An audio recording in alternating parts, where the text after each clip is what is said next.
Bonjour à ceux que je n'ai pas encore vus.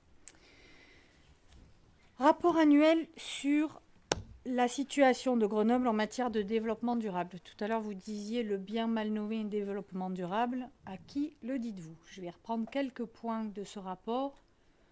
Page 7, vous parlez de la stratégie d'adaptation à la chaleur en ville.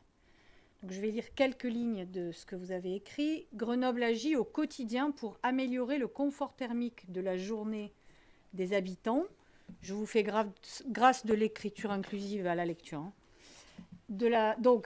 Pour améliorer le confort thermique de journée des habitants et limiter l'effet de l'îlot de chaleur urbain nocturne.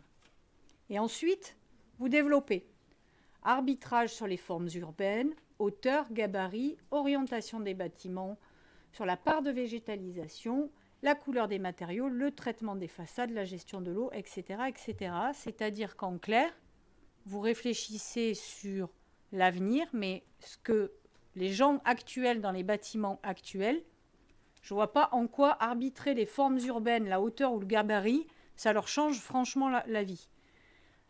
Je rappelle que depuis que vous êtes aux affaires, il n'y a pas 1 mètre carré d'espace vert de plus par habitant depuis que vous êtes aux affaires. Donc végétaliser ou lutter contre les îlots de chaleur, ce n'est pas vrai. Et je termine, la ligne d'après, c'est les réflexions continuent avec l'Université Grenoble-Alpes. On est donc ravis de savoir que Grenoble agit au quotidien en continuant de réfléchir. Ça, c'était que la page 7 du rapport. Voilà. Point suivant. Vous revenez encore une fois sur votre magnifique slogan « Électricité 100% verte, 0% nucléaire, 0% fossile en 2022 ». Je vous rappelle que ça faisait l'objet d'un vœu de notre groupe au conseil municipal du 7 février 2022.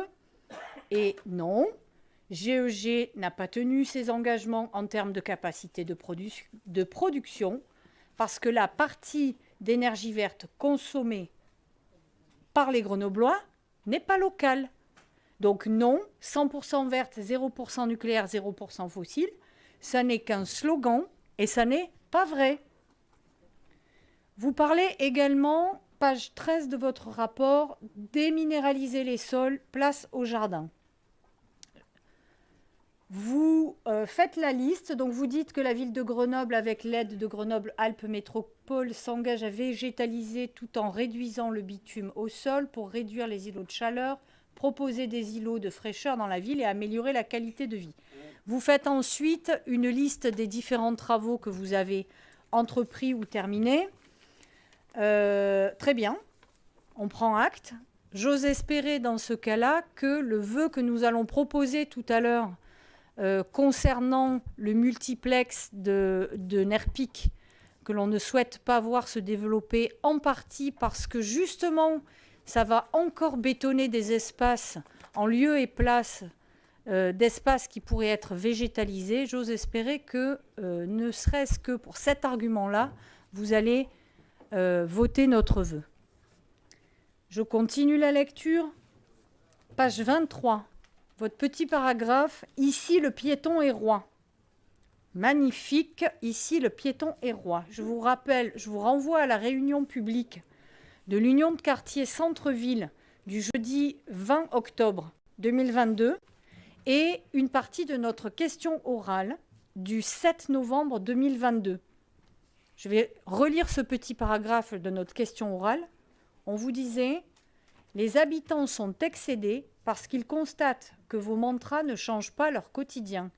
Décréter que le vélo c'est bien ou que la police municipale ne peut pas être derrière chaque usager de trottinette ne règle pas le partage de l'espace de déplacement entre les vélos-trottinettes et les piétons.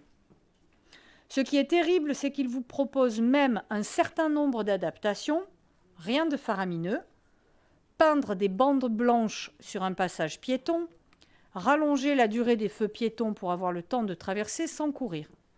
Mais non, ce n'est pas prévu par le code de la route, soit c'est la métro qui doit le faire. Et en fait, Donc vous nous expliquez que le piéton est roi, sauf que les Grenoblois, ce n'est pas du tout ce qu'ils vous disent. Les Grenoblois vous expliquent qu'ils se sentent en danger avec l'anarchie des vélos et des trottinettes. Et d'ailleurs, dans cet espace-là, dans ce paragraphe-là, à aucun moment vous parlez des trottinettes. Alors que c'est un des points qui est soulevé par les piétons à Grenoble. Je continue la lecture. Page 26. Le menu végétarien devient le standard. Sauf que ce n'est pas vrai du tout. Vous avez été désavoué par les Grenoblois sur ce point-là. 80% des élèves grenoblois mangent à la cantine. Et parmi ces 80%, vous en avez 94% qui ont demandé à conserver le menu avec viande et poisson. Donc, ce n'est absolument pas un standard. C'est même l'inverse. Je continue la lecture. Page 30. Fortifier la démocratie locale. On en revient à ce que l'on disait dans au conseil municipal du 7 février 2022. La démocratie locale fonctionnait très bien à Grenoble. Les unions de quartier fonctionnaient très bien à Grenoble. Vous les avez exclues pour substituer vos chartes et vos procédures qui permettent uniquement à vos copains de prendre la parole et d'écarter les unions de quartier qui disent des choses qui ne vous conviennent pas. Et vous avez même supprimé la subvention de 12 000 € au comité de liaison des unions de quartier. Quand vous dites que vous fortifiez la démocratie locale, vous faites surtout en sorte que ce soit uniquement vos copains qui prennent la parole et pas ceux qui vous dérangent. Bref, dernier point que je vais soulever ici, c'est en page 31, le budget participatif. Vous voulez dire, juste pour un petit rappel, le budget participatif tel que vous permettez le financement d'un abri pour les Gilets jaunes, abri qui, je vous rappelle, a fait l'objet d'un recours de notre groupe au tribunal administratif. Donc, budget participatif, magnifique, l'utilisation des fonds publics. Bref, vous n'êtes pas au niveau des enjeux.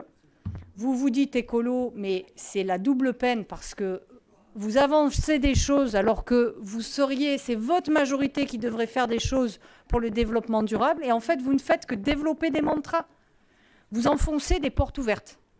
Alors, je trouve magnifique ce qu'a dit tout à l'heure Antoine Bach. Il a dit « 2022, c'est un jalon dans la transition ». Ça tombe bien parce que jalon, c'est une tige qu'on plante pour déterminer une direction. J'ose espérer que ça pourra être le cas à partir de maintenant.